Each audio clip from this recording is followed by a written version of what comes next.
शांताकारं भुजगशयनं पद्मनाभं सुरेशं विश्वाधारं गगनसदृशं मेघवर्णं शुभांगं लक्ष्मीकान्तं कमलनयनं योगविरध्यानगम्यं वंदे विष्णु भवभयहरणं सर्वलोकैकनाथम्।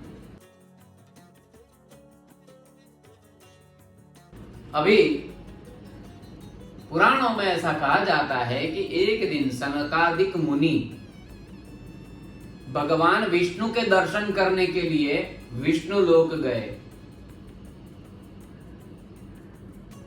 सनकादिक मुनि जो विष्णु लोक की जो सीढ़ियां थी वह 7 सीढ़ियां थी, उनमें से 6 सीढ़ियां सनकादिक मुनि चढ़ गए। 7वें सीढ़ी पे जब भी आए तभी वहां पे उनको जय और विजय नाम के 2 द्वारपाल मिले। वह द्वारपाल और कोई नहीं लेकिन भगवान विष्णु के वैकुंठ लोक के द्वारपाल थे। जय विजय ने सनकादिक मुनियों को रोका। सनकादिक मुनि क्रोधित हो उठे और उन्होंने कहा कि आप भगवान विष्णु लोक में विष्णु के साथ रहते हुए भी आप हम लोग में भेदभाव कर रहे हो। इसी बात से क्रोधित होकर उन्होंने जय विजय को श्राप दिया कि आप मुझ में और भगवान विष्णु में हमारे में सब अंतर समझ रहे हो, भेदभाव रख रहे हो, इसलिए हम आपको श्राप देते हैं कि काम क्रोध लोभ के दुनिया में, काम क्रोध और लोभ की दुनिया में आपकी उत्पत्ति हो, आपका जन्म हो, अर्थात आपका दैत्य योनि में, दानवों की योनि में आपका जन्म हो। ऐसा श्राप देते ही जैसा श्राप दिया कि भगवान विष्णु वहां द्वार पे आ चुके।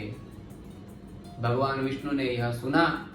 भगवान विष्णु को देखा सनत कुमारों ने। विष्णु भगवान के दर्शन करते हुए ही उनकी आंखें खुल गई और जो उन्होंने क्रोधावेश में आके श्राप दिया था तो उनको अज्ञात हुआ,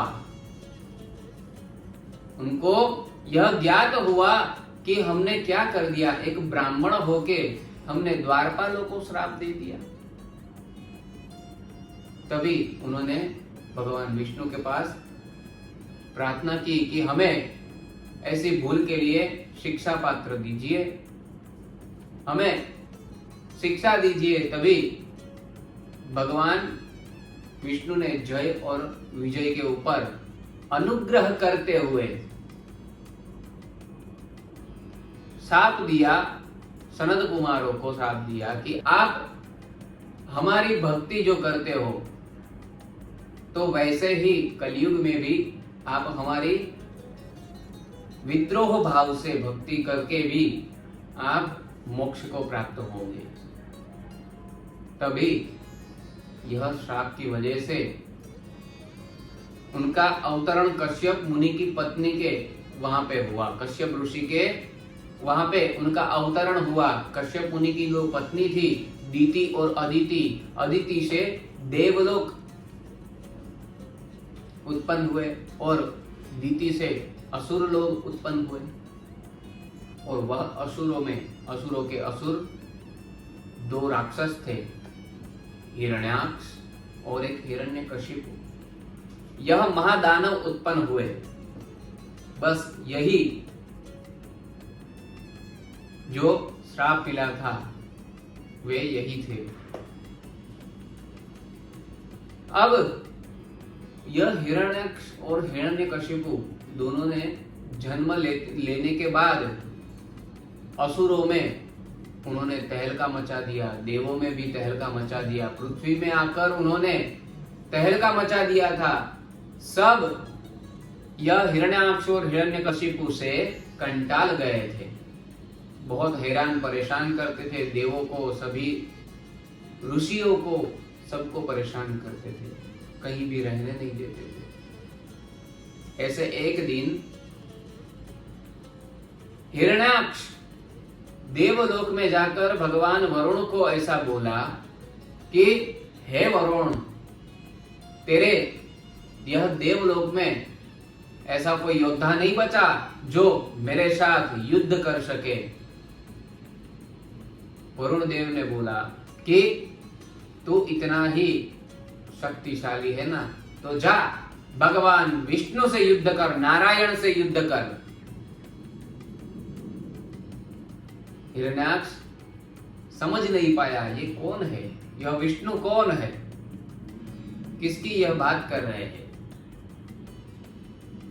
वह क्रोधित हो उठा और इधर उधर कौन है विष्णु, कौन है मेरा दुश्मन, ऐसा करते हुए भगवान विष्णु को ढूंढने लग गया। और जब भी भगवान विष्णु को ढूंढने आया और तभी भगवान विष्णु सृष्टि की रचना कर रहे थे और सृष्टि की रचना हो तो गई थी, लेकिन थोड़ा सा कार्य बाकी था। भगवान ब्रह्मा जी के साथ मिलकर सृष्टि की रचना का कार्य कर रहे थे और सृष्टि की रचना होते हुए ही सृष्टि जो है, सृष्टि यानी कि पृथ्वी जो है रसातल में डूबी हुई थी। रसातल बोले तो महासागर के अंदर डूबी हुई थी। ब्रह्मा जी के पास इतनी शक्ति नहीं थी कि वे अपनी ताकत से पृथ्वी को रसातल यानी महासागर से बाहर ला सके।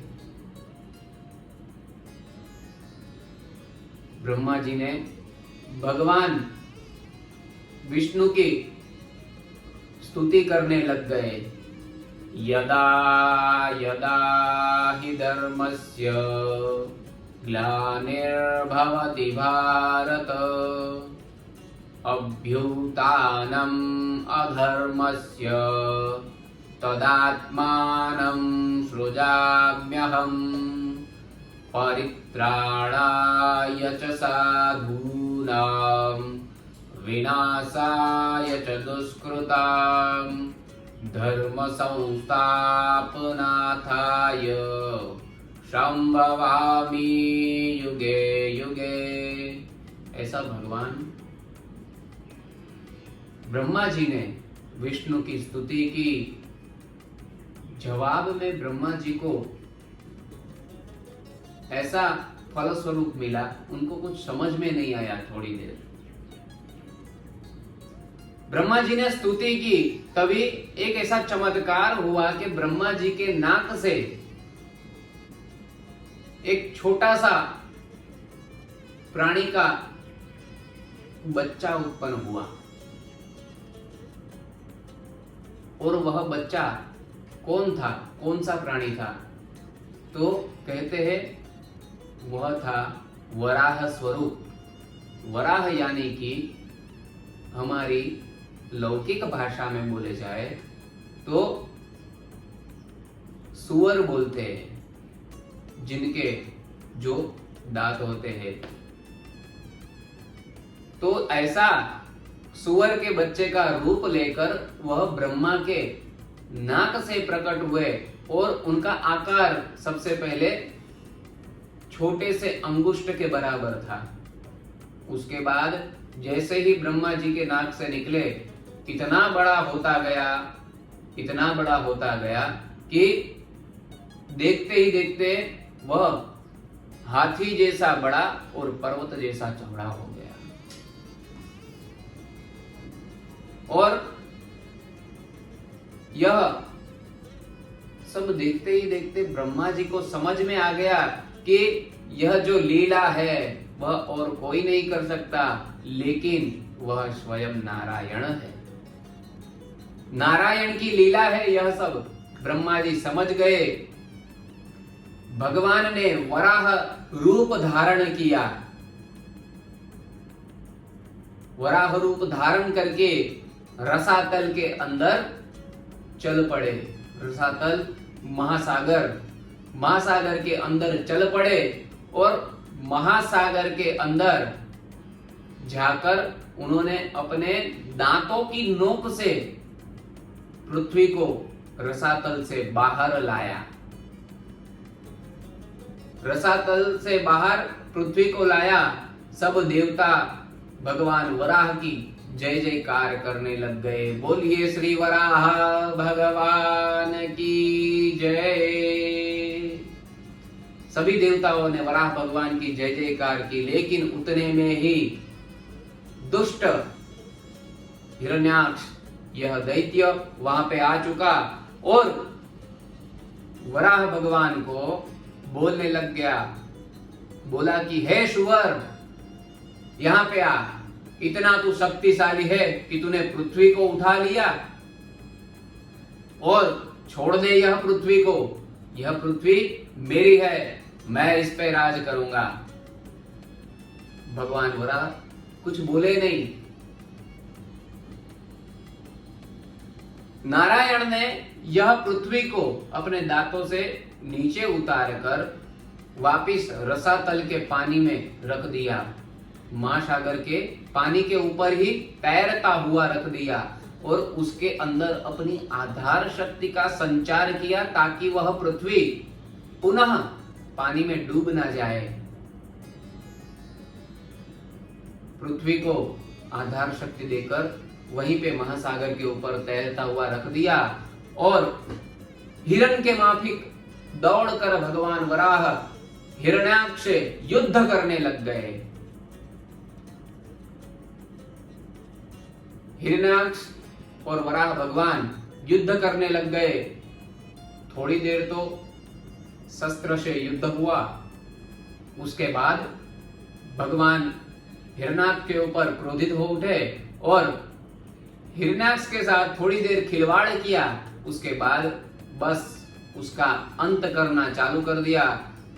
गदा से प्रहार कर करके, मुष्टिक प्रहार कर करके हिरण्याक्ष के ऊपर प्रहार ऐसा किया कि हिरण्याक्ष मृत्यु के शरण हो गया। ऐसे भगवान वराह ने पृथ्वी को रसातल से बाहर लाया और यह वराह, ध्यान लीजिएगा मित्रों, यह वराह और कोई नहीं, भगवान नारायण खुद थे। क्योंकि भगवान ने हमेशा धर्म की रक्षा के लिए एक एक अवतार धारण किया है, हर एक अवतार धारण किया है और भगवान यह अवतार लेते रहेंगे। तो बोलिए श्री वराह भगवान की जय। हरि ओम, जय श्री कृष्ण।